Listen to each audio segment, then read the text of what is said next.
In this video, we're going to go over the basics of warping in Ableton. If you're not familiar with what warping is, it's when you take audio and you can stretch it and compress it to make it either play longer or shorter. And really the idea behind warping and time stretching audio is so that it fits in with the tempo of the session, so that way everything kind of plays in time with each other. And if that makes absolutely no sense to you, then don't worry, by the end of this video it should make some sense to you. You can follow along with this video by downloading the Ableton follow along session, and you'll find these audio files inside of that session. Now in the first video where we talked about audio, we talked about how we can just drag and drop it into the session. So you'll see that we have this audio loop and a couple of other audio samples in here from that first session. And when we drag and drop audio into the session, Ableton tries to figure out what tempo that audio plays at, and it tries to put it on the grid essentially, so that way it plays in time with everything else. So if you look at this house loop, you'll see that all of these drum beats are kind of on these grid lines. So we can zoom in, and you'll see that the very first beat is right here on this bar 1, and then that second beat is on bar 2, or is on count 2 of bar 1, and count 3 there's another beat, and count 4 there's another one, and they all pretty much fall right onto one of these grid lines.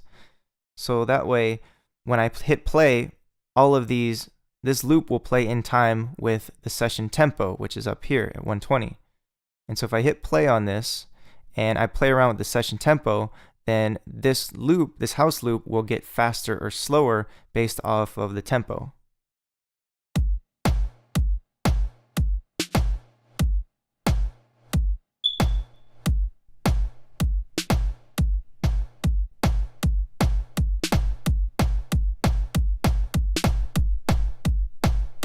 So I'll just reset that to 120, and you can see how it slows down and speeds up based off of the tempo of the entire session. So this is the global tempo up here in the upper left hand corner. And we're able to do that because the warping feature on this loop has been enabled down here in the sample window. So I can click and turn the warp off, and I can turn it on.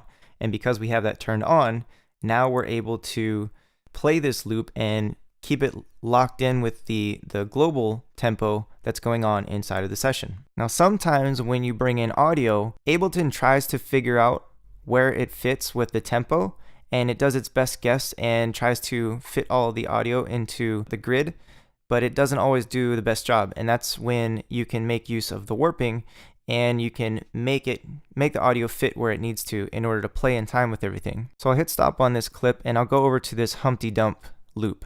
So this is just a drum break loop, and you can see that Ableton already went in and it tried to figure out where these drum hits were at. So all of these peaks right here, these are transients. So the start of this, these are called transients at the beginning of this waveform. And what Ableton does, you can see that it puts these little light gray triangles where it finds these transients. And so you see that there's a little gray kind of tag looking thing that comes up over the top of that when I hover my mouse over it. And what that is, it's called a warp marker. And you can see here this green line, or this green kind of square rectangle, that's a warp marker. So Ableton basically placed a warp marker at the very beginning and one at the very end, and it said that this loop is 2 bars long, and all this audio should fit inside of these 2 bars, and that it should play in time with everything. But if I play this, you'll hear that it's not exactly 2 bars, and it doesn't play in time with everything. So I'll hit play on it, and I'll use the metronome so you can see that it's playing off beat.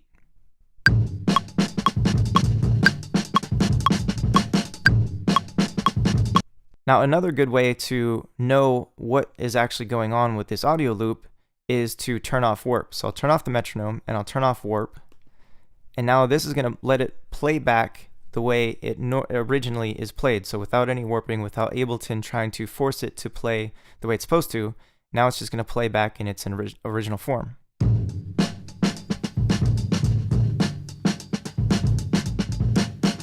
So you can hear that it's a lot slower, but it's also not exactly 2 bars. It's actually about 2 bars and 3 extra counts. So it's not even a full 3 bars in length. And what we're going to do is we're going to use Ableton's warping feature, and we're going to get this in time so that way we can play this loop with the rest of these loops and it'll all play in time. One of the easiest ways to get started in trying to warp this is to play this without warp turned on and tap tempo to figure out what the tempo of this loop actually is.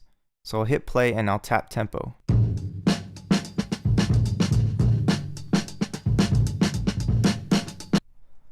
So it looks like it's around 110 BPMs. So we'll just type in 110 to make it even. And then I'll go back down here and I'll hit warp.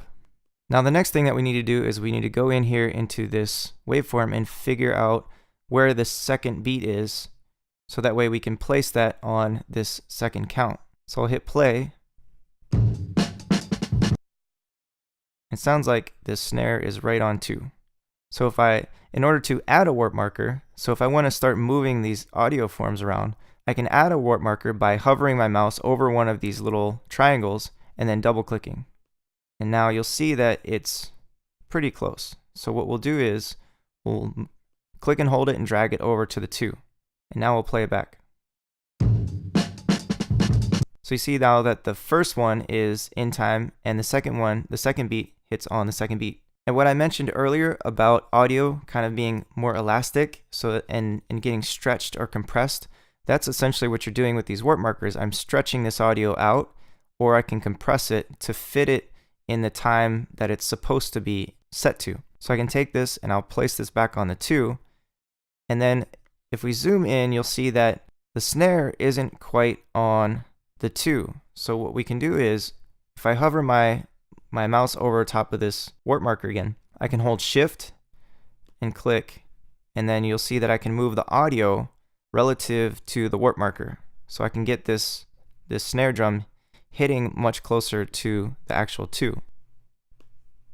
And if I go to my 1, I can check to see if it's the same. So I can click on this and hold shift, and I can drag this to where it starts more down on the downbeat. So then we'll hit play on that. And so you can hear that it's fine for the very first 2 notes, but then it speeds up again. And the reason that happens is because as I'm stretching this out to place it on that 2, it's compressing everything else. So what I'll do is I'll undo that and I'll zoom out so you can see the whole clip. And when I stretch this, you'll see that it moves this, but it also moves everything else out. And sometimes Ableton leaves a warp marker on the very end. So on the very end of the loop, you'll see this green warp marker, and it keeps it right here. So it'll keep it within this 2 bars. So the more I stretch this out, the more it compresses everything else. But for this case, Ableton didn't do that, which is kind of good, because if we were to go through here and start to add warp markers to these other transients and try to move them to the different downbeats, let's say this is the downbeat for the 4th note, then you'll see that Ableton starts to move the rest of these out, and it's trying to adjust the distance between these to get it closer to what the actual tempo is and get these notes to fit where they're supposed to. So if I undo that, and if Ableton, if I were to leave this warp marker on the very end and I were to start moving that stuff, it starts to just compress these notes, and Ableton thinks that you're trying to fit all of these notes into this space. So by taking off that end warp marker, now Ableton's starting to try to figure out and make adjustments to the rest of this audio as I adjust and add in warp markers. But instead of going through and manually doing this and just trying to listen and find the downbeat and do all this stuff out, that can be rather time consuming, especially if you're having to do it for, so let's say, a 3 or 4 minute song. What you can do is you can go to this second warp marker. So we've already created this first warp marker, and we have this second one, and we have an idea of the tempo, and that we know that it's roughly 110 beats per minute because we did the tap tempo earlier. Then what you can do is go to this warp marker, right click on it, and you'll start to see some options up here in this window. So you have warp from here, start at 110 BPM, warp from here straight, warp 110 BPM from here, and warp sample as 2-bar loop. Now we know 2-bar loop doesn't work for this particular example because we don't have a 2-bar loop. So what Ableton would do is it would try to fit this into a 2-bar loop, which is what it already tried to do. Now these other ones will work in kind of different ways. So if we just hit warp from here, Ableton will go through and try to figure out what the warping should be based off of what we've already told it. So we can hit warp from here, and it'll go through and start to place warp markers and kind of stretch all this out. And we can listen to see how well it did when we hit warp from here.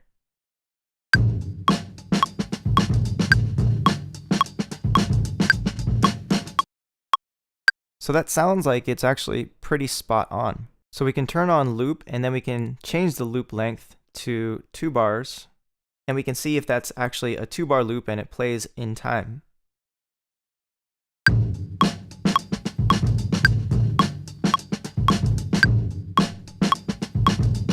So it sounds like it's pretty well set, but you may be wondering, well, what about those other warp features that Ableton offers? So I can undo the loop change, and I can undo the warping that it just did. And now if we go back to this and we right click, we can show warp from here, start at 110 BPM, warp from here straight, and warp 110 BPM from here. So if we click on warp from here, start at 110 BPM, Ableton is going to try and make its best guess for how this audio should fit into 110 beats per minute. However, if we hit warp 110 BPM from here, Ableton's going to assume that the audio in this clip is all actually 110 beats per minute and that it's consistent. But because we know this is an old funk break and the player didn't play at the same tempo and that the tempo is varying throughout, this probably wouldn't be the best one to use. Also, it's showing up as 110 BPM because we set the global tempo to 110 over here. So if I set it at 120 and I right click on this, then Ableton's thinking that we're telling it that this loop is actually 120 BPMs, and so it's going to try and warp it to match that. So we'll change this back to 110, and we can right click and hit warp from here, 110 BPM. Now, one other thing, warp from here straight is kind of also doing the same thing for warp 110 BPM from here. So it's assuming that there are no variations in this audio file. So it's assuming, like, if you had an electronic or any kind of loops or loop packs or something, generally those tend to be very consistent. They're played at the same, they're played and quantized to a grid already, so they're already set to a certain BPM. So you can warp from here straight, and that's just telling Ableton, hey, you can warp this at this tempo, and none of these beats are going to fall outside of this. They're all going to hit straight on the grid. And to be completely honest with you, you really shouldn't need to make use of the warp from here straight or warp 110 BPM or even warp from here start at 110 BPM. You really shouldn't need to use either of those three if you're using audio that is loop based or sample packs or something like that. Most times Ableton's automatic warping will do the job for you as soon as you bring the audio into the session, especially if it's something that's loop based. Now, because we know this loop has some variations, we'll use the warp from here or warp from here start at 110 BPM. And it should set it up kind of the same way as what it was before. So then if I play this, we'll see how that sounds.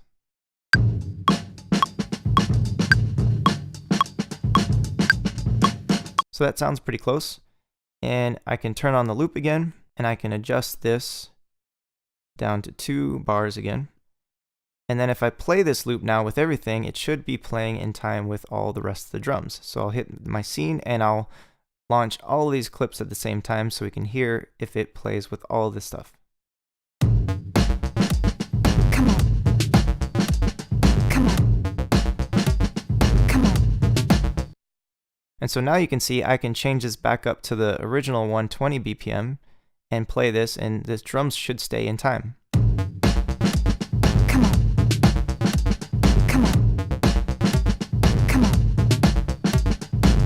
And that is the basics of warping.